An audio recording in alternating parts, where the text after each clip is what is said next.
Hey, everybody, welcome into another YouTube Live. Ivan here. Hope you are having a great day. Hope you're doing well. I am excited to be here. Things have been busy on the road, but never too busy for the time necessary to get in front of the camera and share with you in our weekly subject and our weekly focus topic. And today, what we're talking about for the week is double cutting. Double cutting, really simply put, and not to be confused with overcutting. That's something we'll talk about in another week. Double cutting is the idea. If a client is paying for one haircut, give them one haircut. If you give them two haircuts and they only pay for one haircut, something's wrong with that formula. We'll talk about what we mean to double cut, and then we'll share what I call my top tips to avoid double cutting. But we're here, we're live, we're on our way. Chat is open. Like, comment, share, subscribe, turn on your notifications, all the electronic housekeeping that we typically do when we get together, gather together, and get involved in these programs. Double cutting. The inspiration for this was a recent visit to a barbershop. Fresh flat top today. You guys know I like to hang out in barbershops. I like to get my hair cut in barbershops. I like to keep my eyes open, keep my ears open, antennas up, listening to what's going on and gathering as much information as I possibly can. So I'm sitting and I'm watching this guy cutting hair. And I got to tell you, this guy was not a rookie. He's been cutting hair a long time. And the client was not a new customer. You could tell by the interaction, this guy had cut this guy before. And I watched. As I sat on the bench, I watched.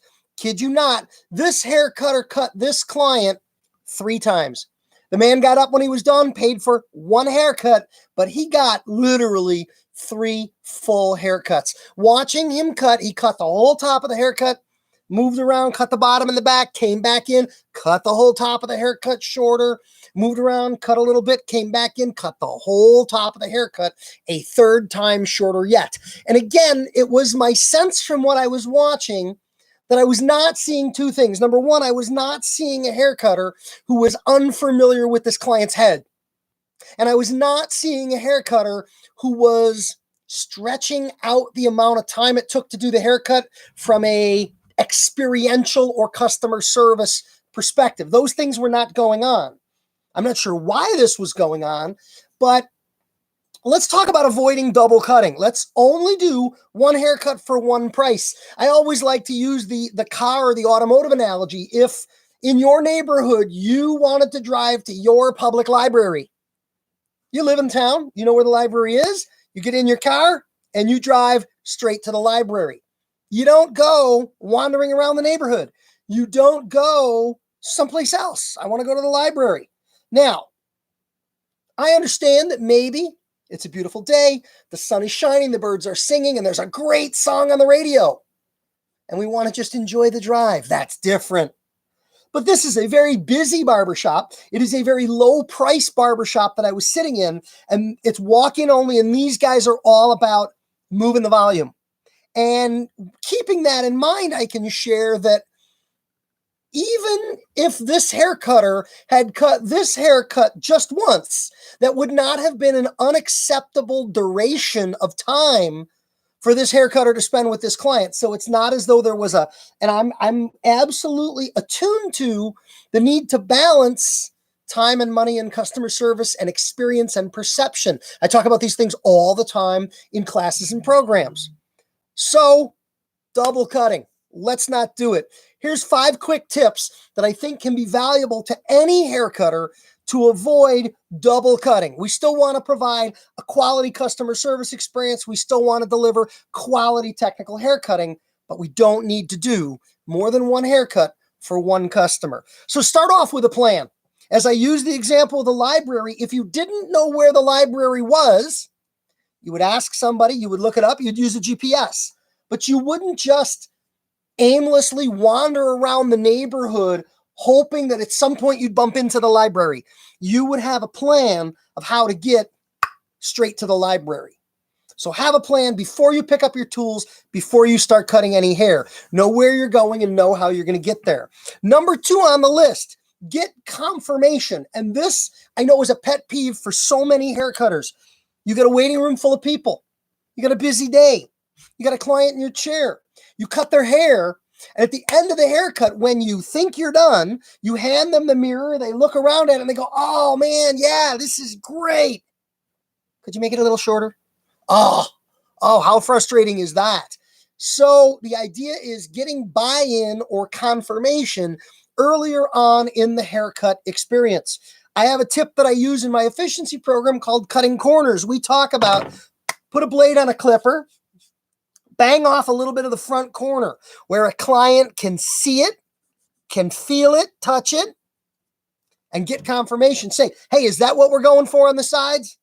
Yeah, I'm digging that on the sides. Now cut hair. But if they go, nah, a little bit shorter, that way you haven't cut the whole haircut before you've got consensus on the target length. So have a plan and get confirmation very early on in the plan, again, to avoid the double cutting phenomenon. The next tip I have on my list is the notion of cut each piece of hair once before moving on to the next hair. Pick it up, cut it, move on. This ties in with having a plan. And when I talk about this idea, I want to mention and give you the opportunity as a hair cutter to ask yourself, where do you sit in the conversation about, am I a technical hair cutter or am I an artistic hair cutter?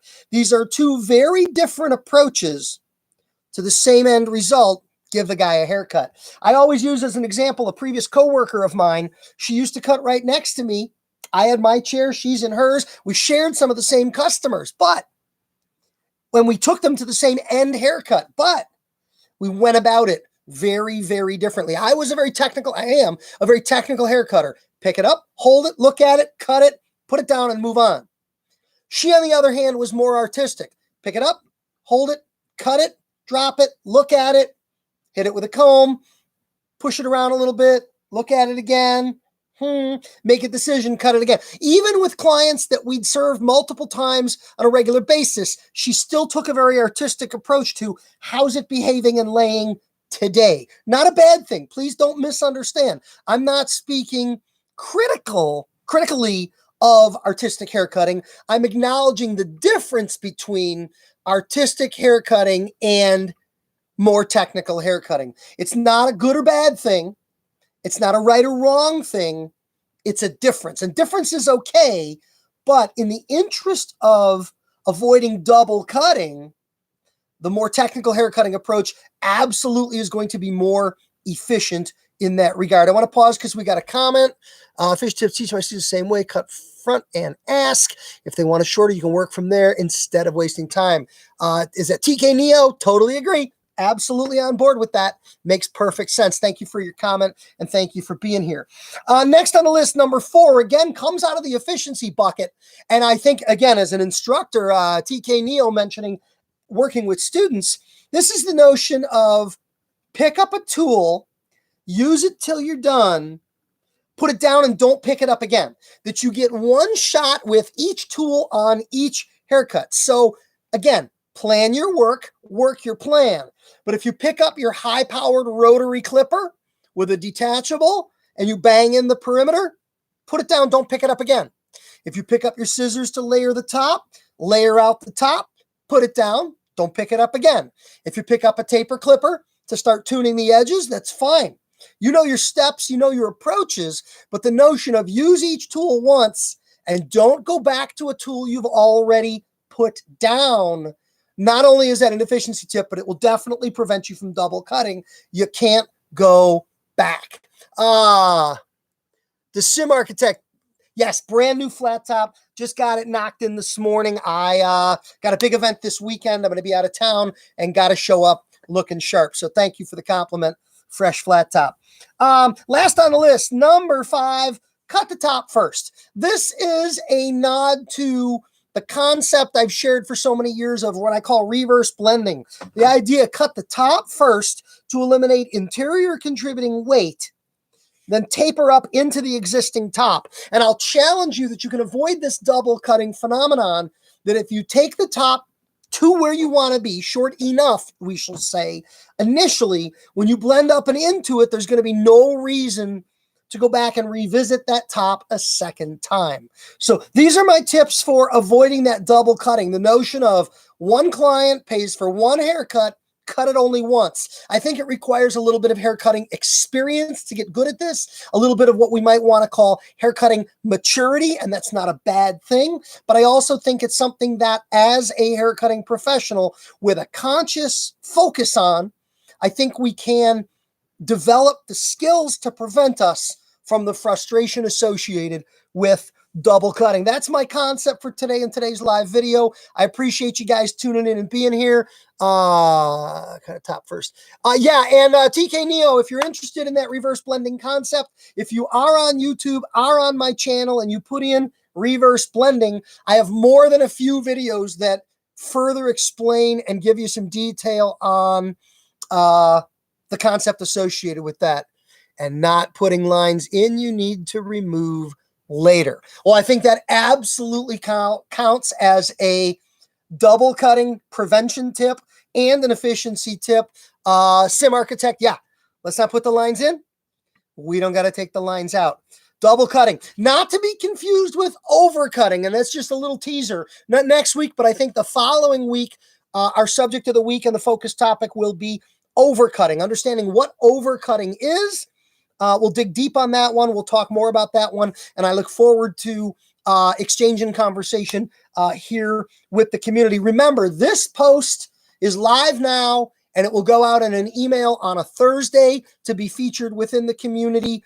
The audio version of this post goes out on Friday, and the text written version of this post is posted live on Tuesday. We address one subject every week. We cover it audio, video, and text, because no matter how you like your information, we want to make sure you get your information in the format, template, and place that works for you. Thanks for being here. Have a great week and a great weekend, and heading into February soon. Hope everybody's staying warm, doing good, and having fun behind the chair. Thanks for watching. Take care. Bye-bye.